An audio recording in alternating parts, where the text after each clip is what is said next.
السلام عليكم ورحمة الله وبركاته، أحلى متابعين اللي زي السكر.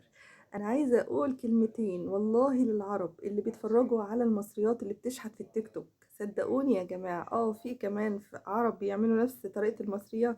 صدقوني دول قلة، أكتر المصريات ست جدعات جدا. عندنا أزمات اقتصادية.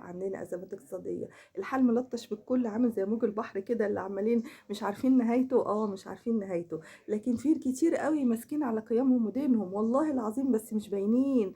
السوشيال ميديا طلعت المجاري، بس بره السوشيال ناس نتعامل معاهم قمة وقامة وأخلاق، والله العظيم بيتقربوا من الستات المحترمات وبيقرفوا من هذه الفجرات. أقسم بالله بيتسلوا بيهم وبيلعبوا بيهم بس، لكن بيجي عند المحترمة بيرملها تعظيم سلام وبيحترمها وبيكلمها بقيمة. الراجل المصري راجل فاهم وواعي وذكي جدا، وعارف اللي ماشيه زفت واللي عارف اللي ماشيه. من عينيها بتبان المصريه، من عين المصريه بتبان ان كانت كده او كده. ودول قله.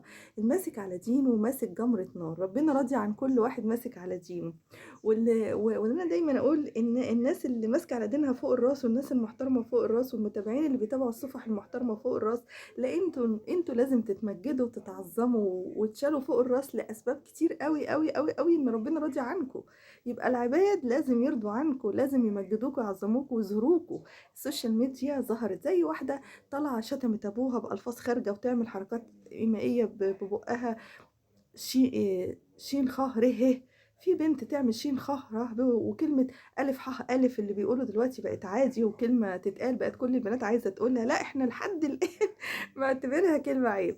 لو حد قالها قدامنا نقول ده منحرف أو بنت منحرفة. فمن فضلكم ما تغيروش المبادئ اللي اتربينا عليها، مش هتعرفوا، لأنها مرزوغة جوانا.